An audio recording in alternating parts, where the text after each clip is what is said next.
함께 읽은 말씀 요한복음 17장 말씀은 예수님께서 하신 기도를 우리에게 들려주고 있습니다. 십자가를 지시기 전 예수님께서 하신 이 기도 한마디 한마디가 우리에게 큰 울림을 전해줍니다. 질문이 있습니다. 예수님께서 제자들을 위해 기도하실 때에 예수님은 제자들을 어떻게 생각하셨는가? 도대체 제자들을 어떻게 생각하시며 그들을 위해 기도하셨는가? 1절부터 10절까지 말씀을 읽어보면 몇 가지 구절들에서 예수님의 마음을 알 수가 있습니다. 이런 구절들입니다.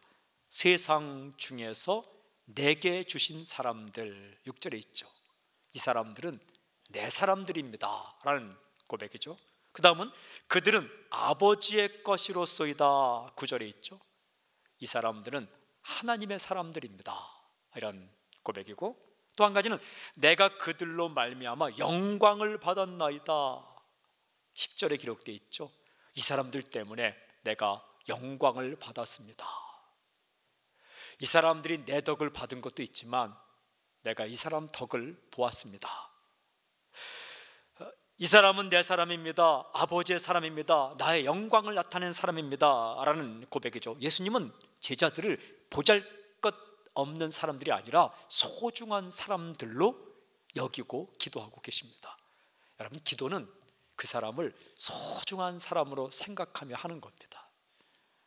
시시한 사람, 보잘것없는 사람, 그 사람이 뭐 회복돼봤자 무슨 일을 할 수 있겠어라고 생각하며 하는 게 아니라 소중한 사람, 하나님이 나에게 붙여준 사람, 하나님의 사람, 그리고 나의 영광을 드러낸 그 소중한 사람이라 생각하고 하는 거죠. 그 소중한 사람들을 이제 떠나려고 생각하니까 예수님께서 마음이 놓이지 않는 겁니다. 예수님께서 떠나시면 제자들은 어떻게 됩니까?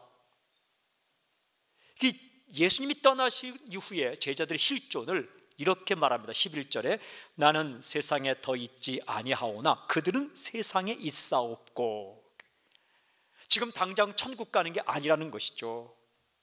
15절에도 보면 내가 비는 것은 이들을 세상에서 데려가기를 원하는 게 아닙니다. 이들을 세상에 남겨둘 터인데 기도하는 제목이 있습니다 라고 말하는 거예요. 여러분, 세상 속에 살아갈 때 어떤 일을 만납니까? 공격을 당하죠. 눈물 흘릴 일도 있고 힘든 일도 있고, 제자들이 그렇게 살아갈 걸 뻔히 아시니까 예수님께서 제자들을 위해 간절히 기도하는 겁니다. 무엇을 기도하셨을까? 예수님께서 제자를 위해 기도할 때 무엇을 기도하셨을까?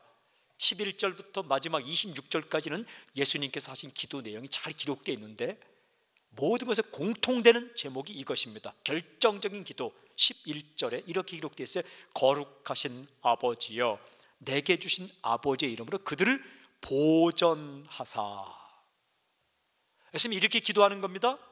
아버지여, 그들을 보전하여 주소서. 보전이라는 것은 지켜달라는 겁니다. 아버지, 내 소중한 사람을 지켜주십시오. 당장 천국 가는 게 아니라 이 땅에서 살아가는데 공격을 당하고 어려운 일을 당하고 힘든 일을 당할 때에 그들이 넘어지지 않도록, 쓰러지지 않도록, 넘어지더라도 다시 일어날 수 있도록 지켜주십시오 라고 주님께서 기도하고 계시는 겁니다. 보전이라는 단어가 11절, 12절, 15절 세 번이나 나오고 있습니다. 아버지, 내 소중한 사람들을 지켜주십시오. 아무리 힘든 일이 많아도 넘어지거나 쓰러지지 않도록 잘 지켜주십시오. 가야 할 길을 갈 수 있도록 지켜주십시오. 잘못된 길로 가지 않도록 지켜주십시오.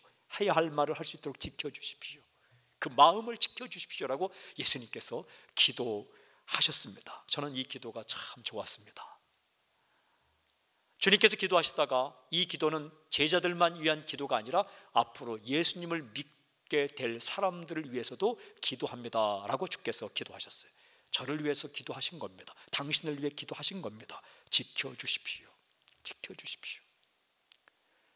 중요한 질문이 있습니다. 그렇다면 세상 속에서 살아가는 크리스찬들을 지키는 것은 무엇인가? 예수님께서 간절히 기도할 때 이들을 지켜달라고 할 때에 예수님은 어떻게 해서 이들을 지켜달라고 기도하시는가? 질문을 요약하면 크리스찬답게 지키는 것은 무엇인가? 교회를 교회답게 지키는 것은 무엇인가? 우리가 이 세상 가운데 완전히 패배하지 않도록 지키시는 것은 무엇인가? 다시 말하면 우리가 쓰러지고 넘어졌을 때 다시 회복시켜 주셔서 우리를 지키는 것은 무엇인가? 예수님의 기도 가운데 4가지로 나옵니다. 이 4가지가 그리스도인을 그리스도인답게 만드는 겁니다. 살만하게 만드는 겁니다. 교회를 교회답게 만드는 겁니다. 우리가 넘어지고 자빠질 때 혹은 잘못된 길을 갈 때 우리를 회복시키는 4가지. 첫째는 하나됨입니다. 예수님은요, 하나되게 해달라고 기도하셨어요. 저는 선포합니다. 싸우지 마십시오.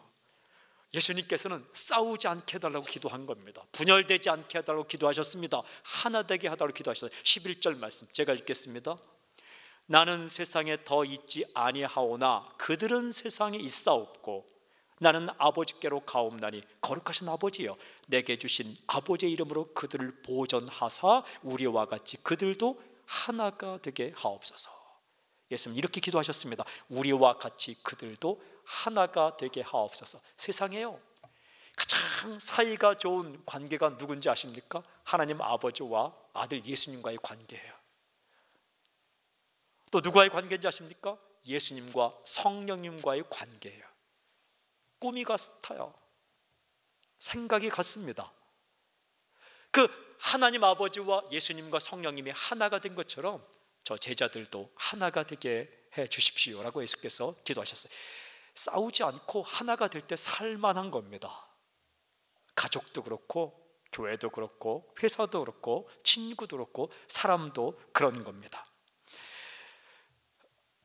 그리스도인을 참 그리스도인답게 보이게 하는 것이 하나됨입니다. 여러분 예수 믿는 사람이 막 싸워보십시오. 아무리 올바른 것과 싸워도 사람들은 아유 저 가짜 이렇게 생각합니다. 교회도 마찬가지입니다. 중요한 질문이 있어요. 이 서로 다른 사람들이 하나가 되어 하나됨을 유지할 때 그 아름다운 모습이 있는데 그 아름다운 모습이 2가지예요. 그게 하나됨의 요소인데 하나는 자기를 존중하기, 자기 존중, 일명 자존감입니다. self-esteem, 자기 존중이에요. 자신이 소중한 존재임을 알고 고백해야만 다른 사람과도 하나가 될 수 있어요. 이 자존감이 약한 사람은요 늘 부딪힙니다. 남이 칭찬해도 괜히 그럴 거야. 멋있습니다. 괜히 속마음은 안 그럴 거야. 이게 자기 존중감이 없으면 칭찬도 칭찬으로 안 들려요. 그러다가 노래를 참 잘하시네요. 노래를 뭐 잘하기는 못해요. 그러면 상대방이 그래 못해요 하면 이제 화가 나는 거죠. 끝까지 아니라고 말해도 믿지 않고. 여러분 왜 우리가 우리를 존중해야 됩니까? 이유는 딱 한 가지입니다. 하나님께서 당신을 소중하게 만드셨기 때문입니다. 실수로 만든 것이 아니라 작품으로 만드셨기 때문에 소중한 거예요. 왜 우리가 소중합니까? 예수님이 당신을 구해내기 위해서 피를 흘려 죽으셨기 때문입니다. 피값을 치르고 당신을 구했기 때문에 그 어떤 것으로 값어치를 매길 수 없다는 거예요. 천하보다 귀한 것이 한 생명이라 말씀했는데 천하에 있는 모든 금과 은과 다이아몬드를 다 가져와도 하나님께서 당신과 안 바꾼다는 거예요.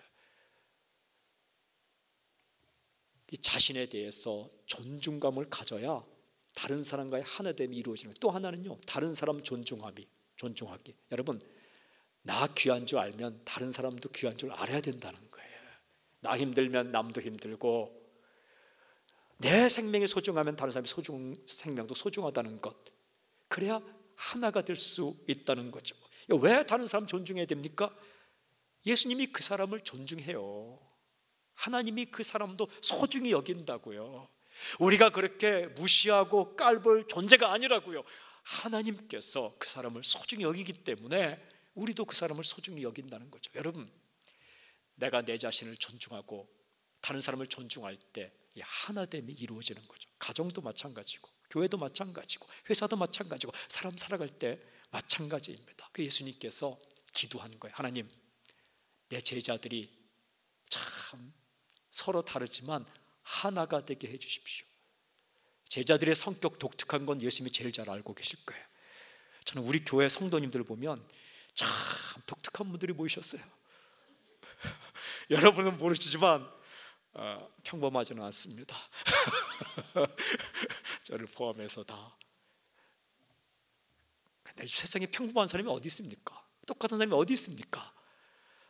예수님은 그걸 아셨어요.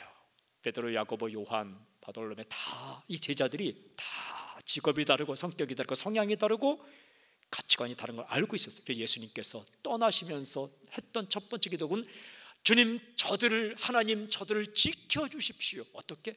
하나가 되어서 서로 물고 뜯지 않고 다투지 않고 하나됨의 기쁨을 누리며 살게 해주십시오. 기도하는 거예요. 하나됨이 우리를 지킨다 라는 말씀입니다. 그 다음은 예수님 무엇을 위해 기도하셨을까? 두 번째는 기쁨을 잃어버리지 않게 해주십시오 라고 예수님께서 기도하셨어요. 기쁨을 잃어버리면 힘을 잃어버립니다. 13절 주님이 이렇게 기도하셨습니다. 함께 읽겠습니다. 13절 함께 시작. 지금 내가 아버지께로 가오니 내가 세상에서 이 말을 하옵는 것은 그들로 내 기쁨을 그들 안에 충만히 가지게 하려 함이니이다. 주님이 이렇게 기도하셨습니다. 그들로 내 기쁨을 그들 안에 충만히 가지게 하려 함이니이다. 기쁨이 충만히 임해야 돼요. 예수님은 제자들이 기쁨 가운데 살기를 원하셨습니다. 기도하는 거예요. 주님, 저들의 기쁨을 빼앗기지 않아서 그들이 악한 공격을 받을 때 완전히 쓰러지지 않게 해 주십시오라고 기도하셨습니다. 이 그리스도인을 그리스도인답게 만드는 게 기쁨입니다. 교회를 교회답게 만드는 게 기쁨이에요. 복음을 복음답게 만드는 건 기쁜 소식이에요. 기쁨이에요. 근데 예수님이 이렇게 기도할 때에 중요한 게 있어요. 내 기쁨을 충만하게 해주십시오. 내 기쁨은 예수님의 기쁨이죠. 그러니까 제 질문이 생겼어요. 예수님은 무엇을 기뻐하셨을까? 그러니까 마태복음, 마가복음, 누가복음, 요한복음을 이번에 다 읽어보니까 예수님께서 기뻐하라고 말씀하신 적은 딱 2번이더라고요. 기뻐하라고 말씀할 때는 딱 2번이더라고요. 복권에 당첨됐을 때 이건 기쁜 거죠.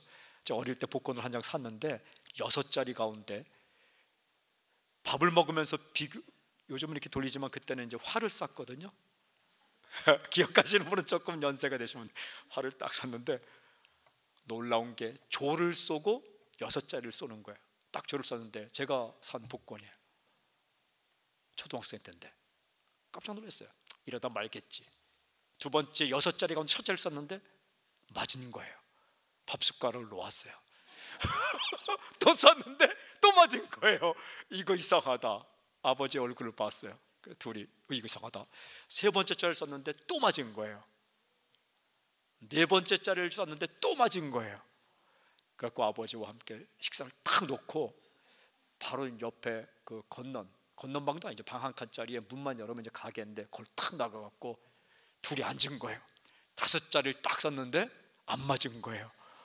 낭망절망. 근데 4자리까지는 행복했어요. 정말 행복했어요. 그런 기쁨도 정말 좋은 기쁨이더라고요. 근데 예수님께서 우리에게 기뻐하라는 건 딱 2가지인데 첫 번째는 뭐냐면 고난을 받을 때 기뻐하라 라고 말씀하셨더라고요. 마태복음 5장 11절 12절에 팔복을 말씀하시면 이렇게 말씀하셨어요.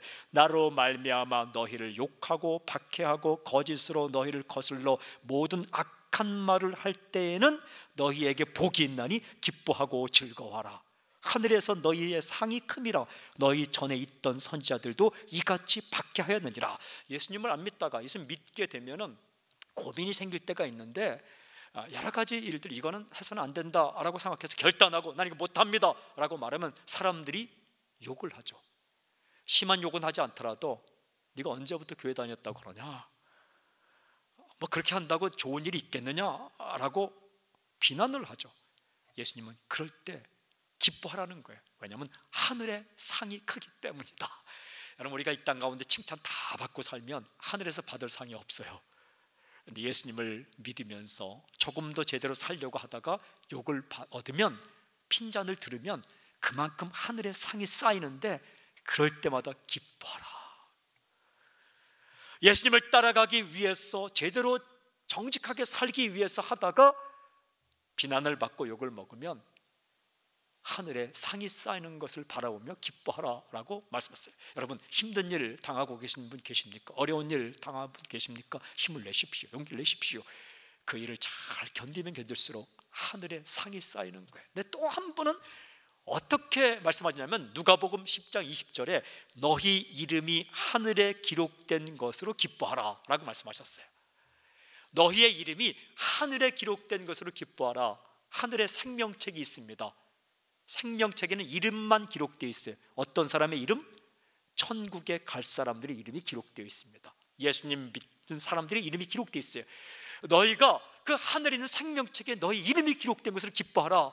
이것은요, 빼앗기지 않는 기쁨입니다. 일단 그곳에 기록되면 지워지지 않습니다. 누구의 이름? 예수님을 믿은 사람의 이름. 이거 언제 하신 말씀인지 아세요? 이게요, 제자들이 전도하러 갔다가 돌아왔을 때 예수님이 하신 말씀이에요. 제자들이요, 전도하러 갔거든요. 놀라운 일이 일어났어요. 성경을 읽어보면 제자들이 와서 보고하는, 이렇게 보고하는 거예요. 주님, 주님, 우리가요 기도하는데 귀신이 떠나갔습니다. 귀신 얘기를 하면 생각나는 게 있는데, 여러분 살면서 귀신 들린 사람 안 만나기를 바랍니다. 귀신 들린 사람을 상대하는 게 쉽진 않아요. 첫 번째는 머리가 아파요. 왜냐하면 그들이 하는 말이 앞뒤가 안 맞을 때가 있어요.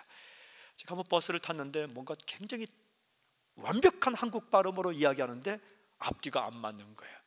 대구에 갔을 때인데 국문학을 전공한 사람인데 굉장히 유려한 단어와 멋진 단어들을 쓰는데 무슨 말인지 잘 모르겠더라고요. 그리고 두 번째는 그 느낌이 이렇게 좋지 않아요. 세 번째는 죽음 얘기를 자꾸 해요. 죽는 얘기, 죽인다 뭐 이런 얘기를 하는, 어쨌든 냄새가 나기도 하는데, 그런데 제자들이 나가서 전도를 하는데 그 귀신 들린 사람이 깨끗해졌다는 얘기예요. 귀신이 떠나갔다는 얘기예요. 이렇게 나사렛 예수 이름 명하니 귀신아 나갈지어다 하면 귀신이 당장 나가는 게 아니라 어떤 귀신이 1시간 동안 대화할 때도 있어요. 안 나가, 나가라, 안 나가, 나가라, 안 나가라. 한 번 하는데 나사렛 예수 이름을 명하니 나갈지어다 했는데 갑자기 나가면 되잖아 하고 소리를 지르고 확 나가더라고요. 여러분, 그때 굉장히 기쁘더라고요. 오, 내가 목사가 맞긴 맞는가 보다. 이런, 전도할 때 그런 일이 일어나 보세요. 내가 크리스찬이 맞긴 맞는가 보다. 놀라운 기쁨을 가지고 돌아왔어요. 그때 예수께서 하신 말씀이, 너희가 전도할 때에 귀신 나가는 것으로 기뻐하지 말고, 그런 것으로 기뻐하지 말고 너희 이름이 하늘에 기록된 것으로 기뻐하라 라고 말씀하신 거예요. 이 땅에 살지만 예수님 믿는 너의 이름이 하늘의 생명책에 기록되어 있고 앞으로 너희가 천국에서 나를 만날 것을 기대하면서 기뻐하라. 이건 빼앗기지 않는 기쁨입니다. 사라지지 않는 기쁨입니다. 무언가를 조금 가졌기 때문에 오는 기쁨이 아니라, 좋은 곳에 있기 때문에 오는 기쁨이 아니라 영원히 사라지지 않는 기쁨, 그 기쁨. 주님은 이렇게 기도하는 겁니다. 내 기쁨, 구원의 기쁨, 내 기쁨. 이 땅 가운데 살지만 올바른 길을 갈 때에 핍박을 받아도 하늘의 상을 받은 그 기쁨, 그런 기쁨이 제자들에게 충만히 있게 해주십시오. 좀 풍성하게 있게 해주십시오. 여러분, 교회가 누려야 될 기쁨, 우리가 평생 동안 누려야 될 기쁨이 뭡니까? 하늘이 있다는 거예요. 그리고 우리가 이 땅 가운데 어렵지만 믿음을 가지고 또 정직하게 사랑하며 살아갈 때 하늘의 칭찬이 기다리고 있다는 겁니다. 그리고 또 한 가지는 우리 이름이 그 생명책에 기록되어 있고 그 이름에 기록된 사람은 심판을 당하지 않고 이제 주의 얼굴을 보게 된다는 것입니다. 그 큰 기쁨이 내게 오면 작은 어려움, 힘든 일이 있을 때 잘 견딜 수 있다. 그러니까 주님께서 기도하는 거예요. 그 기쁨을 빼앗기지 않게 해 주십시오 라고 기도하는 거예요. 세 번째, 이 주님은 무엇을 위해 기도하는가? 세 번째는 거룩하게 살게 해 주십시오. 나의 제자들이 거룩하게 살게 해 주십시오. 여러분, 거룩이 우리를 지키는 겁니다. 깨끗함이 우리를 지키는 거예요. 15절부터 17절은 이렇게 기도하고 계십니다. 15절부터 17절 제가 읽을게요. 내가 비옵는 것은 그들을 세상에서 데려가시기를 위함이 아니요. 여러분, 이런 기도하지 마십시오. 하나님, 나 빨리 데려가 주십시오. 예수님도 그런 기도 안 하셨어요. 내가 비옵는 것은 그들을 세상에서 데려가시기를 위함이 아니요 다만 악에 빠지지 않게 보존하시기를 위함이니이다. 내가 세상에 속하지 아니함 같이 그들도 세상에 속하지 아니하였사옵나이다. 그들을 진리로 거룩하게 하옵소서. 아버지의 말씀은 진리니이다. 예수님은 이렇게 기도하셨습니다. 그들을 진리로 거룩하게 하옵소서. 아버지의 말씀은 진리니이다. 거룩하게 살게 해주십시오. 거룩하게 사는 것이 우리를 지키는 거라는 거예요. 타협하고 세상의 수를 쓰고 내 꾀를 가지고 사는 게 우리를 지키는 게 아니라 진짜 오래오래도록 우리를 넘어뜨리지 않는 것은 거룩함, 깨끗함, 정직함, 의로움. 오늘 성경에 기록되어 있죠. 거룩이 뭡니까? 거룩은 구별되는 거예요. 쉽게 말하면 뭔가 다르게 살아가는 것입니다. 무엇이 우리를 구별되게 만듭니까? 성경에 진리. 진리로 거룩하게 해 주십시오. 거짓이 아니라 진리를 따라갈 때 우리가 구별된다는 거예요. 거짓된 세상 가운데 있지만 우리가 진리, 참된 것, 정직함을 따라갈 때에 구별된다. 그런데 그 진리는 무엇인가? 아버지의 말씀은 진리니이다. 말씀이 진리라는 것입니다. 쉽게 말씀드리면 말씀을 따라 살게 해 주십시오. 세상 속에 있지만 세상의 침범을 받지 않고 말씀대로 살게 해 주십시오. 여러분, 배는, 타고 다니는 배는 물 위에 있어야 합니다. 물을 떠난 배는 넘어집니다. 그러나 중요한 것은 배는 물 위에 있지만 물이 배 안으로 침범하면 안 됩니다. 물은 세상과 같아요. 배가 크리스천이라면 그리스도인은 세상 속에 있어야 합니다. 세상을 떠나서는 안 되는 거죠. 그런데 그 세상의 더러운 것들, 거짓된 것들이 우리 안에 들어오면 안 되는 거죠.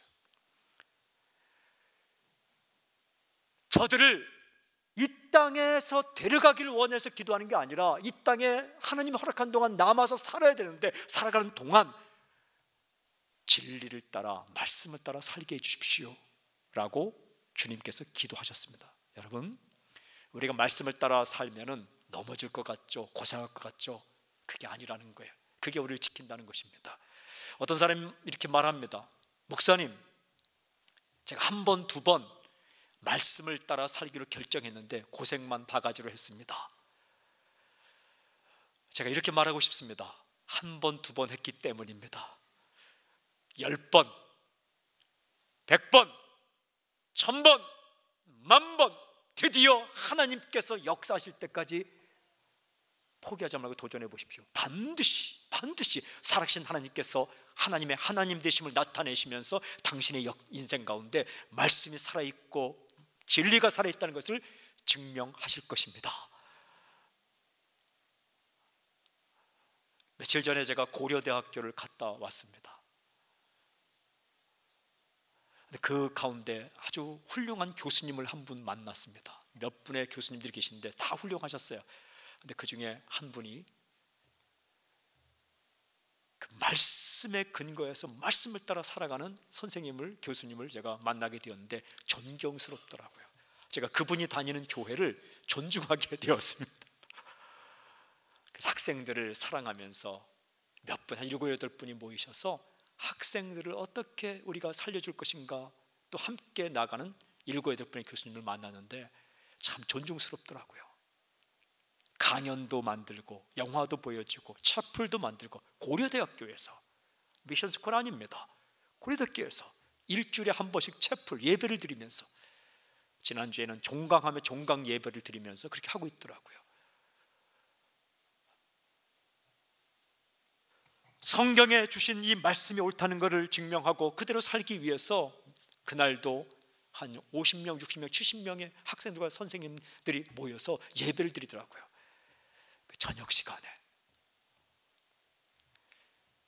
여러분, 제가 그 모습을 보면서 살겠구나. 우리가 말씀을 지킨다고 하지만 결국은 말씀이 우리를 지키는 겁니다. 내가 말씀대로 살면 말씀이 진짜인 게 증명되고, 아닙니다. 말씀은 원래부터 말씀이고 진리이고 변치 않는 것인데 우리가 그 말씀을 따라가면 그 말씀이 우리를 지켜내는 겁니다. 곁으로 빠지지 않도록. 한 번, 두 번이 아니라 10번, 100번, 1000번, 10,000번 주의 말씀을 따라 인생을 살기로 결정하십시오. 주님은 그 사람을 절대로 버리지 않을 것입니다. 거룩이 능력입니다. 진실이 능력입니다. 정직이 힘입니다. 주님께서 그렇게 기도하신 거예요. 저들을 이리로 거룩하게 해주십시오. 마지막에 이 네 번째는 무엇이 우리를 지키는가? 영광을 봄. 영광. 주님께서 기도하셨어요. 영광을 보게 해주십시오. 나의 제자들이 영광, 글로리, 영광을 보게 해주십시오. 이 땅의 영광이 아니라 나의 영광을 보게 해주십시오. 24절 이렇게 기록되어 있어요. 24절 함께 읽을까요? 시작. 아버지여, 내게 주신 자도 나 있는 곳에 나와 함께 있어 아버지께서 창세전부터 나를 사랑하심으로 내게 주신 나의 영광을 그들로 보게 하시기를 원하옵나이다. 예수님 이렇게 기도하셨어요. 내게 주신 나의 영광을 그들로 보게 하여 하시기를 원하옵나이다. 예수님의 영광을 보게 해달라고 기도하신 거예요. 저는 선포하고 축복합니다. 여러분, 오늘 영적인 눈이 열려서 하늘의 영광, 예수님의 영광을 볼 수 있길 바랍니다. 예수님이 어떤 분인가를 아는 게 예수님의 영광을 보는 겁니다.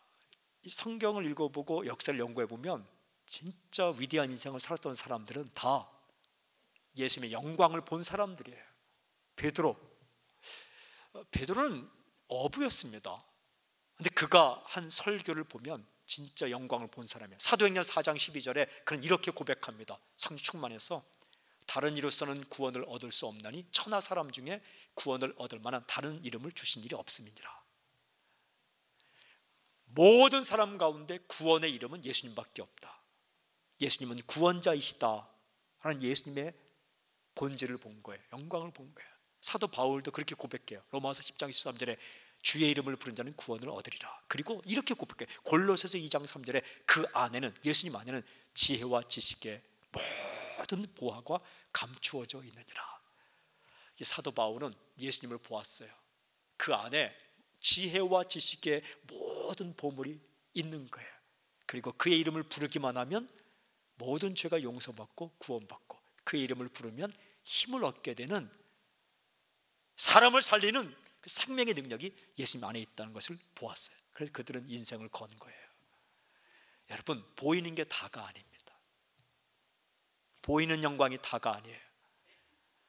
우리가 육신으로 볼 수 없지만 우리가 믿는 예수님, 오늘 우리가 찬양한 예수님, 그 예수님은 구원의 이름이에요. 우리가 크리스마스 하지만 이게 무슨 뜻이냐? 크라이스트 메스예요. 크라이스트는 그리스도, 메스는 예배. 예수님께 예배드리자, 이게 크리스마스예요. 메리는 즐겁게 기쁨으로, 우리가 죽었는데, 우리가 낭망했는데, 우리가 슬픈데, 우리가 울고 있는데, 우리가 눈물 짓고 있는데 기쁨을 주기 위해 예수님이 이 땅에 오셨으니까 그 예수님을 우리가 즐겁게, 메리 즐겁게, 크라이스트 메스, 예수님을 예배하자. 우리가 미사하는 게 메스에서 나온 거예요. 우리가 예수님을 예배하자. 왜? 그의 이름을 부르면, 예수의 이름을 부르면 우리의 모든 죄가 용서되고, 그의 이름을 부르면 우리의 슬픔이 기쁨이 되고, 그의 이름을 부르면 우리가 낭망하고 절망 가운데 살다가 새로운 소망을 발견하기 때문에 주의 이름을 부르자. 그 예수님, 여러분, 그 예수님이 이 자리에 계신 겁니다. 그 예수님 안에 지혜와 지식의 모든 보물이 있습니다. 그 예수님을 볼 때에 우리가 이 땅 가운데 공격받고 힘들어도 산다는 거예요. 주위를 둘러보면 아무도 없는 것 같지만 믿음의 눈을 뜨면 보이는 분이 계시죠. 그분이 예수 그리스도예요. 그 앞에 나아갈 때, 그 앞에 엎드릴 때 눈물 닦아주시고 용기 주시고 다시 우리를 달려가게 만드시는 그 예수님의 영광을 볼 때 우리가 살아남는 거죠. 여러분, 예수께서 하신 이 기도 4가지, 하나됨, 기쁨, 거룩, 영광을 본, 이거 빼앗기지 말길 바랍니다. 우리가 무엇을 위해 기도해야 될까요? 주님, 나로 하여금 이 주님이 기도한 이 4가지를 빼앗기지 않게 해주십시오. 하나됨을 빼앗기지 않게 해주십시오. 기쁨을 빼앗기지 않게 해주십시오. 거룩함을 포기하지 않게 해주십시오. 진리의 길을 가는 걸 포기하지 않게 해주십시오. 그리고 날마다 눈을 들어 나와 함께 하신 예수님의 영광을 보게 해 주십시오. 그때 살아나는 겁니다. 그래야 우리가 세상 속에 있으며 공격을 받아도 넘어져 다시 일어나고 다시 달려가고 다시 독수리가 날개치며 올라가는 새 힘을 얻고 날아오르는 겁니다. 교회가 교회다워지는 겁니다. 그리스도인이 그리스도인다워지는 겁니다. 우리가 다시 힘을 얻는 것입니다. 저는 선포합니다. 오늘 주님께서 간절히 기도한 이 네 가지로 지켜달라고 한 이 기도 제목, 하나됨과 기쁨과 거룩과 영광을 봄, 이것이 당신을 지키기를 주님을 선포합니다. 주님께서 우리에게 그렇게 하실 줄을 믿습니다. 좋으신 주님, 그 주님을 찬양합니다. 아멘.